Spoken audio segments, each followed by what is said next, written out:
16 dibagi 8 sama dengan 2 dikali berapa agar menjadi 16.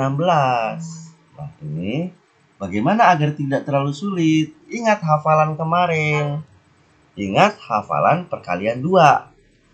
Kita lihat 2 kali 1 2, 2 kali 2 4, 2 kali 3 6, 2 kali 4 8, 2 kali 5 10, 2 kali 6 12, 2 kali 7 14, 2 kali 8 sama dengan 16. Jadi ketahuan, ternyata jawabannya 2. Artinya apa?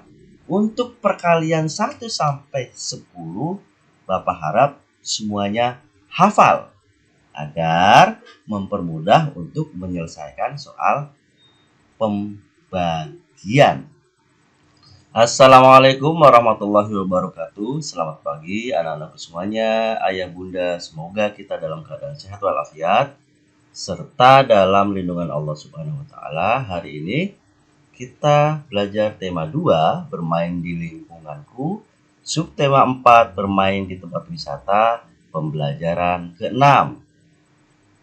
Tujuan pembelajarannya, 1. Menemukan kosakata yang berkaitan dengan keragaman benda berdasarkan wujudnya. Menjelaskan makna kosakata yang berkaitan dengan keragaman benda berdasarkan wujudnya.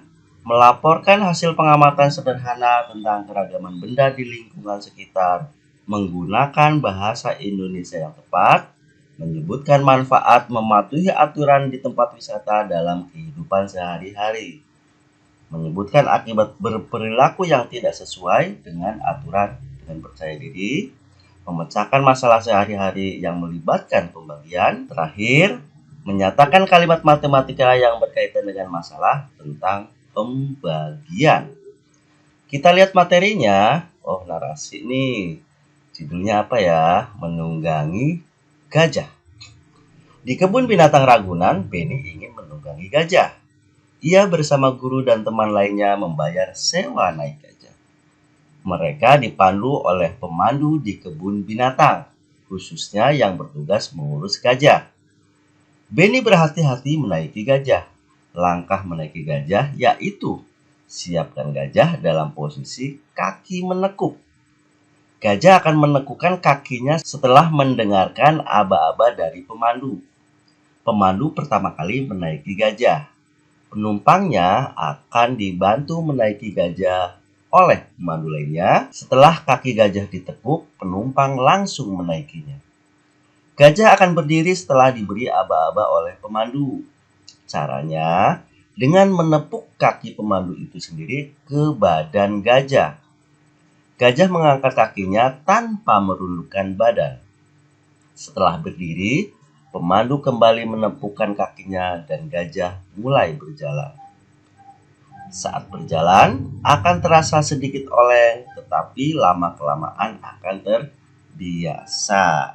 Namun sekarang, di tempat wisata, cara menaiki gajah udah seperti ini. Kita udah naik tangga, langsung kita bisa naikin gajah. Itu ya narasi menunggangi gajah. Kita lanjutkan dengan makna kata. Nah, ini ada kata menunggangi, sewa, pemandu, menekuk, dan aba-aba. Silakan kalian nanti menjodohkan atau mencocokkan maknanya atau artinya. Tugas kalian adalah buatlah kalimat dengan menggunakan 5 kata di atas. Menunggangi, sewa, pemandu, menekuk, dan aba-aba. Nah, sekarang akan Bapak sampaikan kalimat yang merupakan makna kata. Sengaja susunannya tidak berurut, kalian tinggal mencocokkan ya atau menjodohkan istilahnya. Menaiki sesuatu. Nah, ini arti dari kata apa nih? Pemakaian sesuatu dengan membayar uang. Penunjuk jalan, melipat tentang barang yang agak kaku, dan kata perintah, gerak badan. Kita lanjutkan anak-anak semuanya dengan ragam benda. Nah, ini anak-anak semuanya gambar alat untuk naik kuda. Keragaman benda, petunjuknya Amatilah alat dan bahan pada gambar di atas satu persatu, isilah titik-titik di bawah. Hasil pengamatannya, ini seperti biasa, terdapat 4 ya. Kalian nanti pilih 4, nama bendanya apa, ciri-ciri bendanya apa, bentuk bendanya apa, cair, gas, atau padat. Setelah kalian memilih 4, kemudian diamati, maka selanjutnya kalian isi berdasarkan pengamatan dapat disimpulkan bahwa, jadi kalian simpulkan di sini ya. Kita kembali ke gambar. Gambar pertama adalah sepatu bot untuk naik kuda. Kemudian rompi, ini kacamata orang ya, kacamata kuda lain lagi. Ini helm untuk naik kuda. Ini pelana itu alat untuk tempat duduk penunggang kuda. Ini topi, ini sanggurdi, itu injakan untuk naik kuda. Kemudian tali kekang itu untuk mengendalikan kuda ya. Kemudian terakhir adalah kacamata kuda. Nah, ini baru kacamata kuda, gunanya agar kuda fokus melihat ke depan, jadi tidak tengok kanan, tidak tengok kiri, karena ditutup matanya. Itu untuk keragaman benda. Kita lanjutkan dengan aturan berkuda. Apa ya manfaat mematuhi aturan naik kuda? Agar tidak jatuh saat naik kuda dan agar kuda tidak liar. Kalau akibat tidak mematuhi aturan naik kuda, apa? Kuda bisa liar atau memberontak dan membahayakan keselamatan penunggang kuda. Penunggang kuda bisa jatuh. Nah, itu aturan naik kuda. Selanjutnya adalah soal manfaat aturan. Nah, ini bagaimana manfaat mematuhi aturan di tempat wisata dalam kehidupan sehari-hari? Bagaimana akibat berperilaku yang tidak sesuai dengan aturan di tempat wisata? Bagaimana manfaat mematuhi aturan di rumah dalam kehidupan sehari-hari? Dan terakhir, bagaimana akibat yang tidak sesuai dengan aturan di rumah? Nah, ini Bapak kasih satu contoh manfaat mematuhi aturan di tempat wisata, yaitu untuk keselamatan diri di tempat wisata. Itu manfaatnya.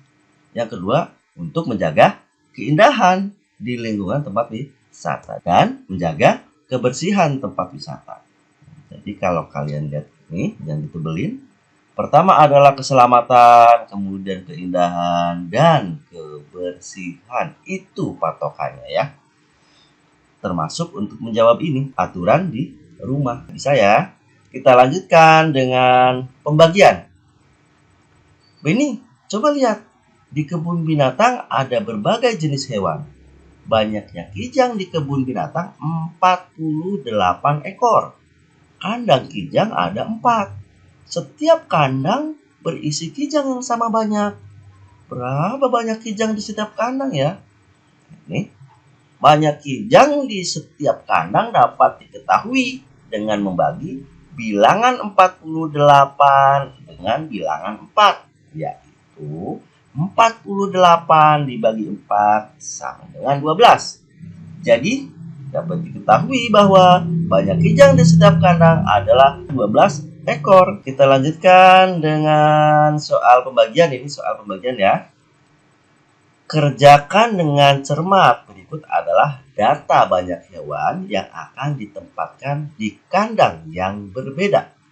Bantulah petugas kebun binatang untuk menghitung banyak hewan untuk beberapa kandang.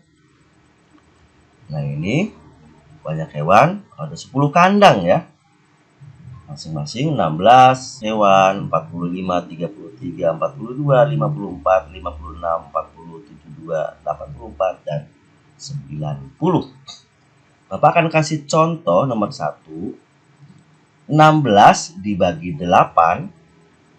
Berapa ya? Kita lihat 16 dibagi 8, hasilnya taruh di sini. Berapa 16 dibagi 8? Adalah 2. Bagaimana mengisi titik-titik selanjutnya? Kalian tinggal memindahkan angka 2 ini ke sini. Jadi tidak menghitung, tapi hanya memindahkan ya. Berapa 2 dibagi 2? Maka 2 dibagi 2 hasilnya 1. Ada cara untuk menyelesaikan ini agar tidak terlalu sulit kelihatannya. Kenapa? Ini kan dibagi dulu, dibagi lagi gitu ya. Bagaimana cara agar tidak terlalu rumit? Kalian lihat angka-angka ini. Angka-angka ini kalian tinggal pindahkan di lajur 2. Langsung saja dipindahkan. Ya.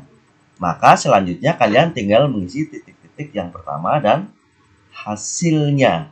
Jadi seperti itu caranya ya, agar tidak terlalu rumit kelihatannya.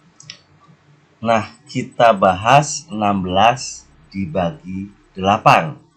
Bagaimana agar tidak terlalu sulit untuk menghitungnya. 16 dibagi 8 sama dengan 2 dikali berapa agar menjadi 16. Nah, ini bagaimana agar tidak terlalu sulit? Ingat hafalan kemarin. Ingat hafalan perkalian 2. Kita lihat. 2 kali 1, 2. 2 kali 2, 4. 2 kali 3, 6. 2 kali 4, 8. 2 kali 5, 10. 2 kali 6, 12. 2 kali 7, 14. 2 kali 8 sama dengan 16. Jadi ketahuan. Ternyata jawabannya 2. Artinya apa? Untuk perkalian 1 sampai 10, Bapak harap semuanya hafal agar mempermudah untuk menyelesaikan soal pembagian. Oke, paham anak-anak semuanya ya? Demikian pelajaran hari ini. Selamat belajar. Terima kasih. Assalamualaikum warahmatullahi wabarakatuh. Semangat!